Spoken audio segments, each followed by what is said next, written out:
चलिए तो फिर शुरू करते हैं अपन। और एनालिसिस शुरू करने के पहले अब इजी सब्सक्रिप्शन जो है वो शिफ्ट हो गया है। जो पहले हम मेथड यूज़ करते थे सब्सक्राइब करने के लिए, वो अब इनके न्यूज़लेटर को सब्सक्राइब करने के लिए नीचे जो पहली दी हुई लिंक है उसी पेज में यहाँ शिफ्ट किया है इन्होंने। अपना थोड़ा इंटरफेस चेंज किया है, कुछ भी नहीं है, यही पेज है ऐसा।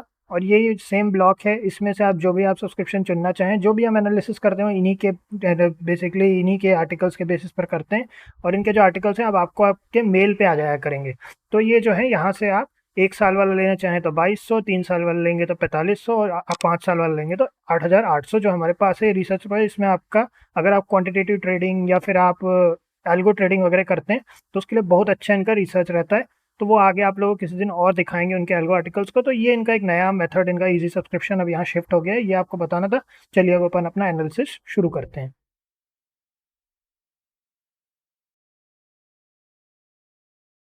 चलिए तो फिर शुरू करते हैं।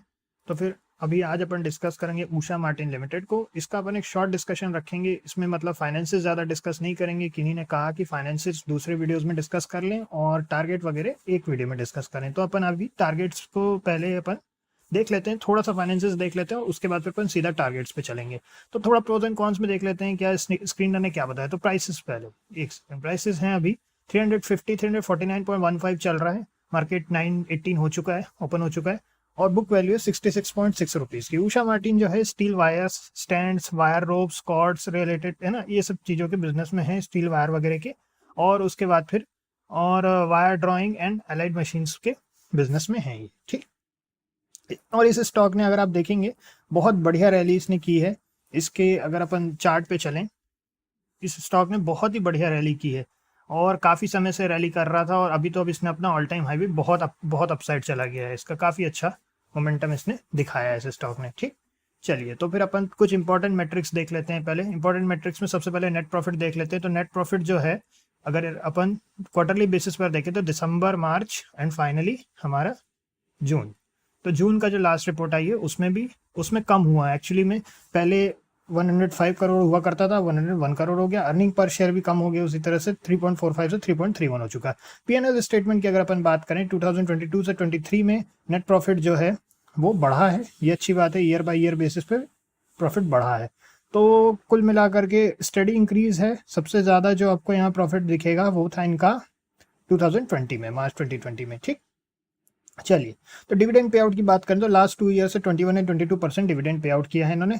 बैलेंस शीट्स की बात कर लें तो बैलेंस शीट में अगर अपन देखें तो यहाँ पे बैलेंस हमें दिख रहा है टोटल यहाँ पे, ठीक।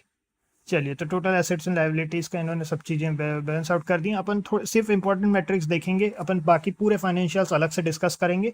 अब कैश फ्लो ये इंपॉर्टेंट चीज़ है ना। कैश फ्लो में देखें अगर अपन तो लास्ट 2022 से 2023 में कैश फ्लो में ऑपरेटिंग एक्टिविटी से कैश जो है वो बढ़ी है। इन्वेस्टिंग एक्टिविटी से कैश कम हुआ है 57 करोड़ से -155 करोड़।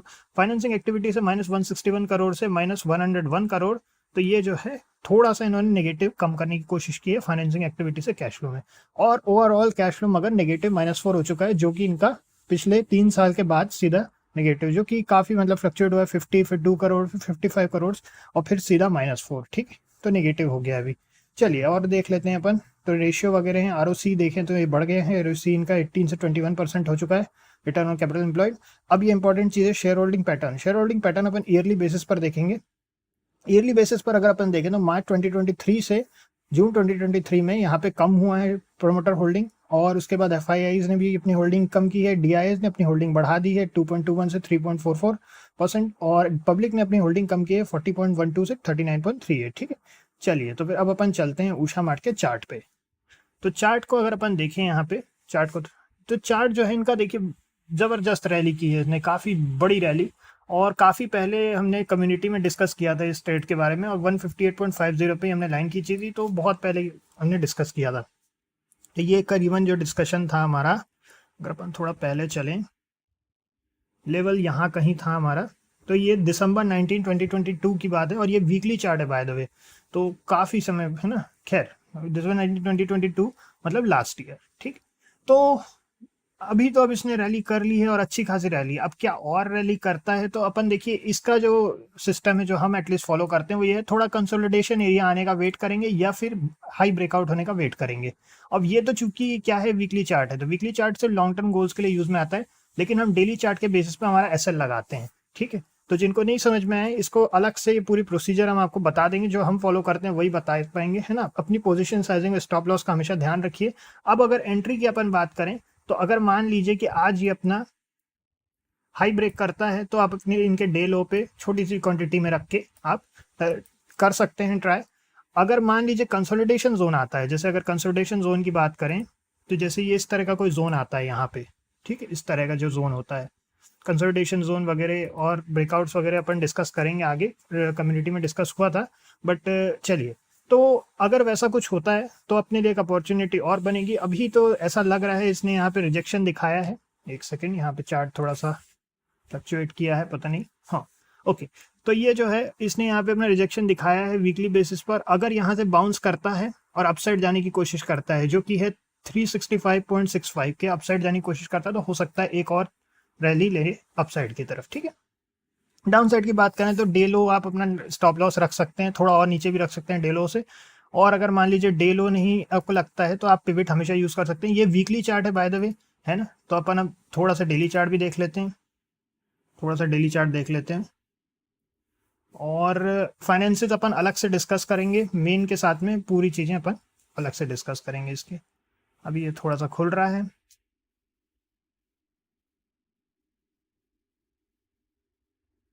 चलिए ये थोड़ा सा टाइम ज़्यादा ले रहा है, कोई बात नहीं। अपन एक काम करेंगे, अभी के लिए तो 365.65 का ही अपसाइड का मोमेंटम हम कंसिडर करके चल रहे हैं। अगर जैसे कि अभी यहाँ देख सकते हैं आप 348.55 हो गया है यहाँ पे, ठीक है, थोड़ा सा ज़्यादा ही समय ले रहा है ये, बट कोई बात नहीं। अगर अपन देखें तो ओवरऑल देखिए क्या है, जो भी सिचुएशन होती है डे लो को आपको अपना स्टॉप लॉस रख के चलना है। अगर डे लो ब्रेक हो जाता है तो एग्जिट कर देना ही सही होता है ना। उसको होल्ड करके रखने की जरूरत नहीं है, लूजिंग ट्रेड्स को कभी भी होल्ड करके नहीं रखना है। मान लीजिए वापस आपके लेवल पे आता है, री एंट्री कर लीजिए, लेकिन कभी भी लूजिंग ट्रेड को होल्ड नहीं करना है और अपनी पोजीशन साइजिंग का ध्यान रखना है। ठीक है, तो चलिए अभी थोड़ा सा हो सकता है कि यहाँ पे हमारा थोड़ा सा कुछ इसमें टेबल चार्ट खुलने में दिक्कत हो रही है, तो ये हो सकता है कोई हमारे ब्राउजर का कोई इशू है या क्या है। इसको अपन क्या करेंगे, इनके पूरे फाइनेंशियल्स अपन डिस्कस करेंगे। आज किन्हीं ने बोला था कि इनके थोड़ा सा आगे के व्यू बता दें, तो हमने आप लोगों के साथ शेयर कर दिया। हमारा व्यू वही है कि अगर मान लीजिए कि ब्रेकआउट होता है, जो कि अभी डेली चार्ट अगर खुल जाता तो थोड़ा सा और अच्छा हम आप लोगों को बता पाते, लेकिन अभी डेली चार्ट नहीं खुल रहा है। तो अभी के लिए तो हम यही बोलेंगे, कंसोलिडेशन जोन आने का वेट कीजिए और 365.65 जो हमने अभी आपको प्राइस दी, अगर उसके आसपास कहीं पर आपको मौका मिलता है तो आप एंट्री कर सकते हैं। अगर अपन अभी यहाँ पे देखें तो थोड़ा सा ये लोड होने में टाइम ले रहा है, बट चलिए देखते हैं अगर हो जाता है लोड तो। कई बार हमारा ये ट्रेडिंग व्यू का जो चार्ट है थोड़ा सा टाइम लेता है, बट कोई बात नहीं। ओवरऑल देखिए एक दो चीज़ें और बता देते हैं कि देखिए जब भी आपका एनालिसिस आप करते हैं, एक चीज़ को माइंड में रखिए कि चाहे कितनी परफेक्ट एनालिसिस हो, आपको हमेशा अपना स्टॉप लॉस ऐसा रखना है जहां पे कि आप जितना लॉस एफर्ट कर सकते हैं। कभी भी ये सोच करके नहीं करना है कि अच्छा फलाने ने बोला इसलिए हम उतना स्टॉप लॉस रखें। बात ऐसी होती है कि अगर आप स्टॉप लॉस को क्वांटिटी के साथ बैलेंस करने की कोशिश करिए, जैसे कि अब हमारा है, हम ज़्यादातर 1000 क्वांटिटी में एंटर करते हैं, तो 1000 क्वांटिटी में जब अपन एंटर कर रहे हैं तो मान के चलिए हर 1 रुपी 1000 के बराबर होगा। तो अब अगर आप 10 रुपीज़ का स्टॉप लॉस रखते हैं, 10,000, है ना। तो अगर आपका स्टॉप लॉस हमेशा, अगर आप चाहते हैं कि छोटा, अगर लॉसेस और कम करवाना है और स्टॉप लॉस उतने का उतना ही 10 का ही रखना चाहते हैं, तो थोड़ा सा देखिए क्वांटिटी को 50% कर दीजिए, और कम करना है 20% कर दीजिए, जैसा भी है क्वांटिटी के साथ आप रीएडजस्ट कर सकते हैं। स्टॉप लॉसेस बहुत ज़्यादा हम नहीं रीएडजस्ट करना प्रेफर करते हैं। हमारा सिस्टम ये है कि उससे अच्छा है क्वांटिटी को रीएडजस्ट कर दीजिए, वो ज़्यादा अच्छा है, क्योंकि स्टॉप लॉसेज जो होते हैं पिवट के बेसिस पर हम लगाते हैं।